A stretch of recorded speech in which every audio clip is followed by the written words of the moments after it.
Bonsoir à tous, bienvenue dans la grande édition à la une de l'actualité.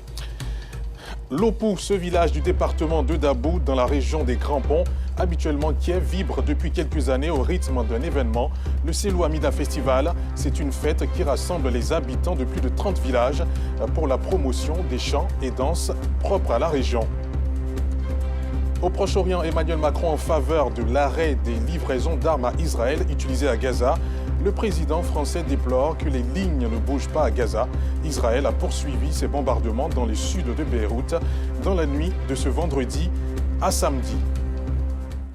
Voilà pour le sommaire. On ouvre cette édition avec cette rubrique.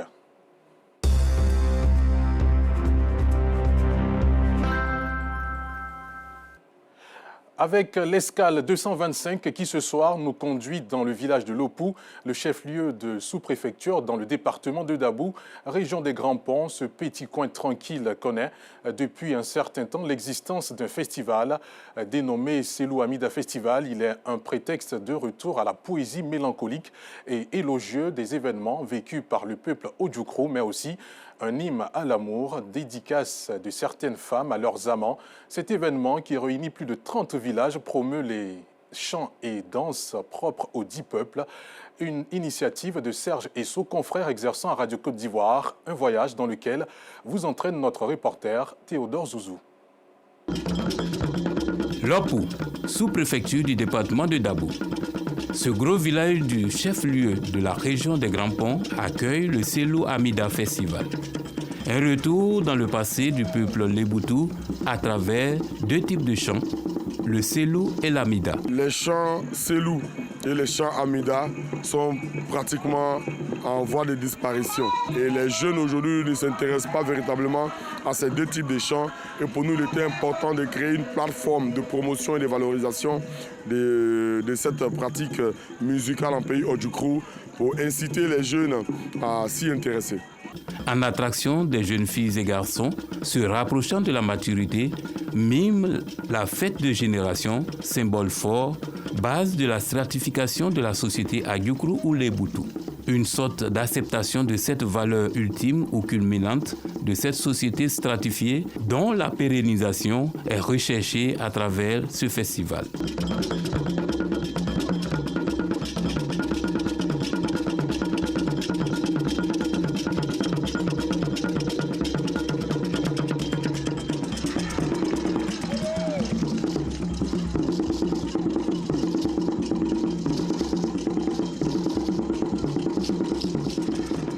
Le tenant du sabre, le Lolo Bless, le guerrier de la génération fait deux tours dans la haie formée par les garçons d'une part et les filles d'autre part. En transe, il accomplit ses tours suivi de son colistier. Il effectue ensuite un troisième tour au bout duquel le sabre est lancé.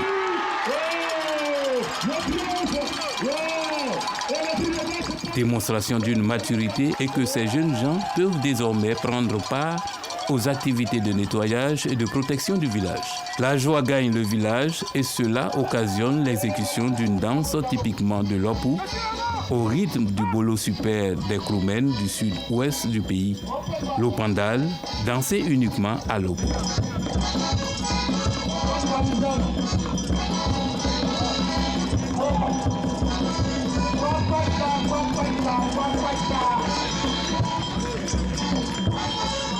La soirée se poursuit avec ce que l'habitant de Lopou appelle le Selou, qui est une sorte de griotisme. Le mérite, la générosité, la grandeur et bien d'autres qualités sont cités. Ce groupe de femmes et d'hommes fait l'éloge de certaines personnalités du village.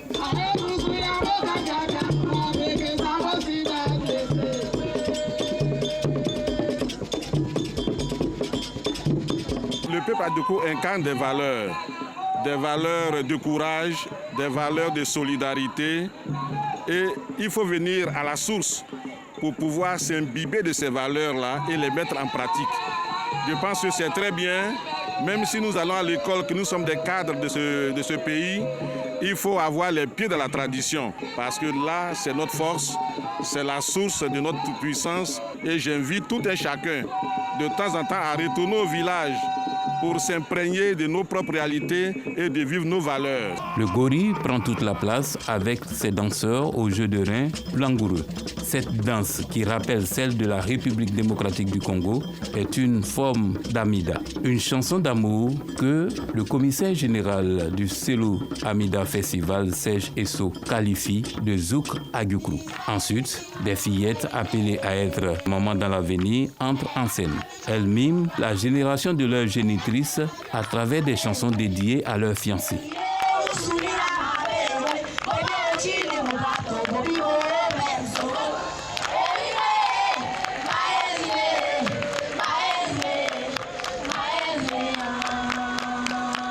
Un peuple sans tradition, c'est un peuple sans valeur. Il faut que nos justes coutumes puissent perdurer dans le temps. Voilà, pour que nos coutumes soient bien connues de nos enfants. Voilà, pour que nous puissions la faire connaître également à notre pays et au monde entier. La beauté Agyoukrou n'est pas en reste dans cet espace culturel. La beauté masculine d'abord.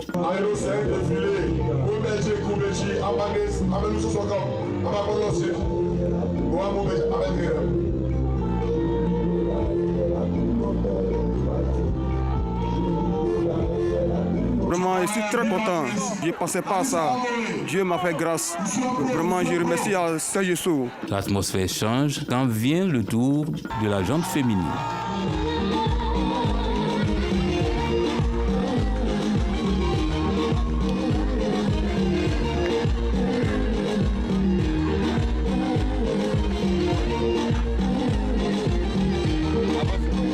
Ce gros cadeau que m'a été offert, je vais entreprendre mes activités, vendre de l'eau, des jus et de la boisson.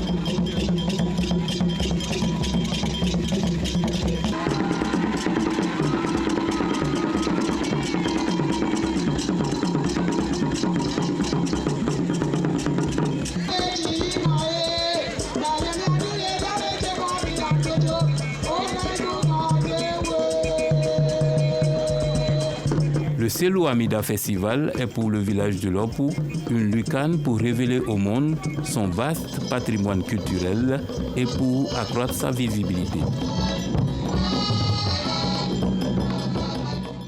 Et pour assister à de telles festivités, il faut être en très bonne santé, ce qui ouvre le prochain chapitre dans lequel l'unité de formation et de recherche en odontostomatologie de l'Université de Cocody a organisé ce mercredi la 11e journée d'odontostomatologie, une rencontre pour outiller les acteurs à l'intelligence artificielle, nous dit Théodore Zouzou et Kader Bachil. Outiller et familiariser les auxiliaires et praticiens de l'odontostomatologie à l'intelligence artificielle dans la prise en charge des affections dento-maxillofaciales, c'est l'enjeu des 11e journées odontostomatologiques de l'unité de formation et de recherche éponyme de l'Université Félix Houphouët-Boigny. Nous avons choisi ce thème pour les mettre au fait de l'actualité. Donc, lors de ces journées, on va leur présenter tout ce qui est fait aujourd'hui en odontostomatologie au moyen de l'intelligence artificielle. Il s'agit pour nous de permettre à ce que nos populations, conformément à la vision du gouvernement, du président Alassane Ouattara, que nos populations aient accès au meilleur des soins possibles. Des réflexions scientifiques en vue d'intégrer l'intelligence artificielle dans la prévention, le diagnostic et le traitement des maladies bucco-dentaires. Ces activités donnent des outils numériques, des outils de technologie qui nous permettront de mieux prendre en charge la population et nous accompagnerons de mieux diagnostiquer nos patients et nous faciliter la tâche et apporter un confort surtout aux populations. Cette journée est un tournant historique principalement pour la CDI-CDF. Ces journées qui seront les points de départ de cette branche africaine et c'est historique pour nous.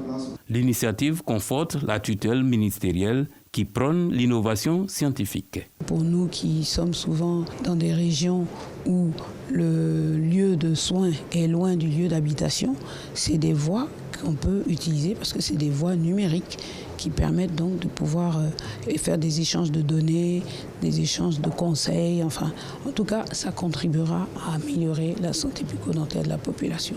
Donc le ministre en attend beaucoup. Le recours à l'intelligence artificielle dans les soins médicaux contribue à la célérité de la prise en charge des patients.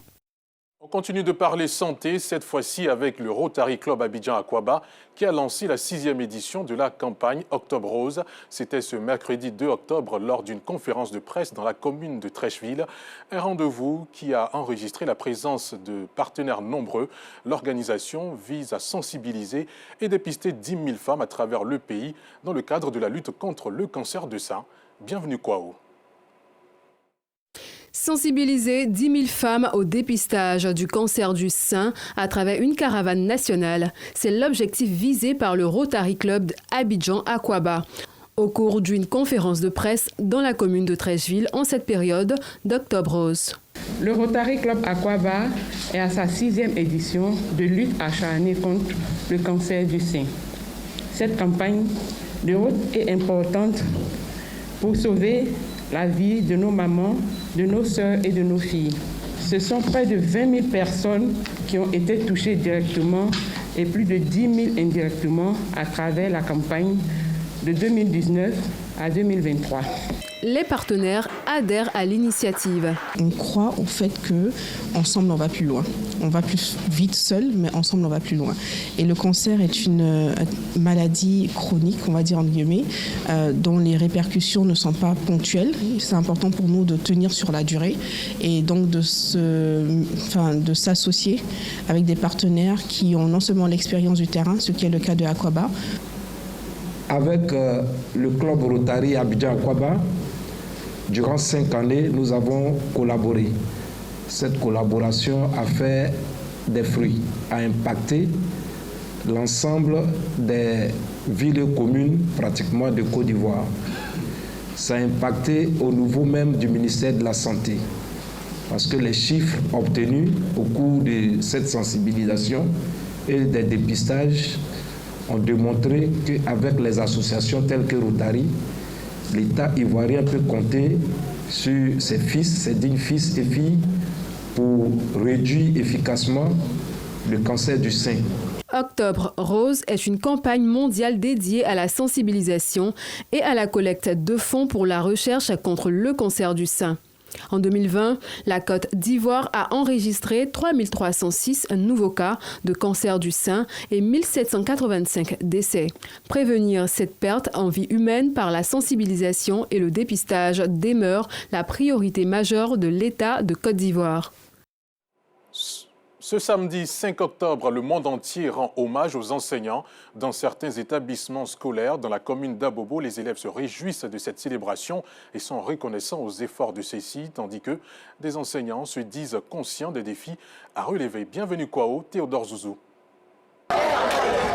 Ici, dans cet établissement scolaire privé non loin du carrefour Samaté, dans la commune d'Abobo, ces enseignants en salle des professeurs se préparent pour les cours. Salomon, professeur d'allemand depuis 6 ans, corrige les dernières copies d'évaluation des élèves. Il estime que cette journée d'hommage aux enseignants est une source de motivation pour lui. C'est un honneur pour nous aussi, ça nous encourage à faire donner le mieux de nous encore. Percer le mystère des mathématiques de sorte à susciter l'intérêt. C'est l'objectif d'Amos Sekongo, enseignant. Les élèves ont toujours eu peur des mathématiques, tout ça, ils trouvent ça difficile. Je me mets à leur place et j'essaie de démystifier les mathématiques qui ont toujours été un mystère pour les autres. Je suis satisfait parce que je vois que les élèves sont motivés. Le plus souvent, les élèves ne sont pas là, ils désertent, mais vous voyez qu'ils sont là. C'est parce que je leur donne l'envie. Pour atteindre ces objectifs, Mathieu Sokofi, directeur des études, en plus de ses fonctions d'administrateur, préfère dispenser des cours afin de toucher du doigt les réalités des enseignants. Il faudrait que je sois dans le bain. En même temps que eux, nous familiarisons et nous faisons le travail et l'objectif, la vision du directeur, on peut atteindre. Informés de l'existence de la Journée mondiale des enseignants, les élèves adoubent l'événement. En tant qu'élève, on doit forcément apporter de l'importance à nos professeurs parce que ce sont eux qui nous apprennent à étudier, à connaître des choses qu'on ne connaissait pas. Pour ma part, c'est un grand plaisir. C'est grâce à eux qu'on a du savoir. Cette année, la Journée mondiale de l'enseignant met en valeur l'importance du rôle des enseignants dans la construction de l'avenir éducatif à travers le thème « Valoriser les voix des enseignants vers un nouveau contrat social pour l'éducation. Cette journée vise à reconnaître et à promouvoir l'inclusion de leur expérience et de leurs opinions dans les décisions politiques en rapport avec l'éducation. À la suite de ce reportage, nous recevons sur notre plateau la présidente nationale du réseau des dynamiques institutrices de Côte d'Ivoire, Madame Nadège Diabagaté Sépi. Bonsoir. Bonsoir, monsieur. Vous êtes la présidente du REDICI. On évoque avec vous cette journée qui vous honore. Mais d'entrée de jeu, on a envie de savoir, c'est quoi le REDICI? Quelles sont ses missions? Alors, merci. Il faut dire que le REDICI est le réseau des dynamiques institutrices de Côte d'Ivoire. Un réseau qui regroupe plus de 20 000 membres institutrices sur toute l'étendue du territoire. Nous avons pour objectif de contribuer à l'épanouissement professionnel, l'épanouissement social et économique des institutrices de notre organisation. La Journée mondiale des enseignants est une célébration qui est très peu connue du citoyen lambda. Est-ce que vous pouvez nous dire ce que c'est? Oui, la Journée mondiale de l'enseignant, il faut le dire, c'est une journée qui a été décrétée par l'UNESCO depuis 1994. Cette journée est célébrée en hommage aux enseignants pour montrer à la société le rôle important et essentiel que joue l'enseignant dans tout le monde entier. Alors, cette année, la journée qui vous est dédiée a pour thème valoriser les voix des enseignants vers un nouveau contrat social pour l'éducation. Ici en Côte d'Ivoire, est-ce que vous pensez que votre organisation a prévu quelque chose pour rendre mémorable ce moment-là? Oui, bien sûr. Il faut le dire que notre organisation, depuis 2019 maintenant, nous sommes à notre 6e année de célébration de cette journée-là, en hommage aux enseignants. Et pour cette année 2024, je disais notre 6e édition, nous organisons des cérémonies éclatées sur toute l'étendue du territoire. Ces cérémonies-là pour reconnaître le mérite des enseignants, ces cérémonies-là pour reconnaître vraiment tous les efforts qu'ils fournissent pour le développement de l'éducation de nos apprenants. Et à cette occasion, nous voulons demander à tous les enseignants de tous les degrés d'éducation, que ce soit du préscolaire, du primaire, du secondaire et même du supérieur, à s'impliquer vraiment dans l'organisation de cette journée qui leur est dédiée, qui leur rend hommage. D'accord. Est-ce que vous pensez que les enseignants, dernière question, sont impliqués dans le processus décisionnel et l'éducation des enfants en Côte d'Ivoire? Oui, les enseignants sont impliqués dans des prises de décision. De plus en plus, nos voix portent. Vous voyez même le thème qui a été retenu par l'UNESCO. Et il faut dire que les voix des enseignants doivent de plus en plus porter.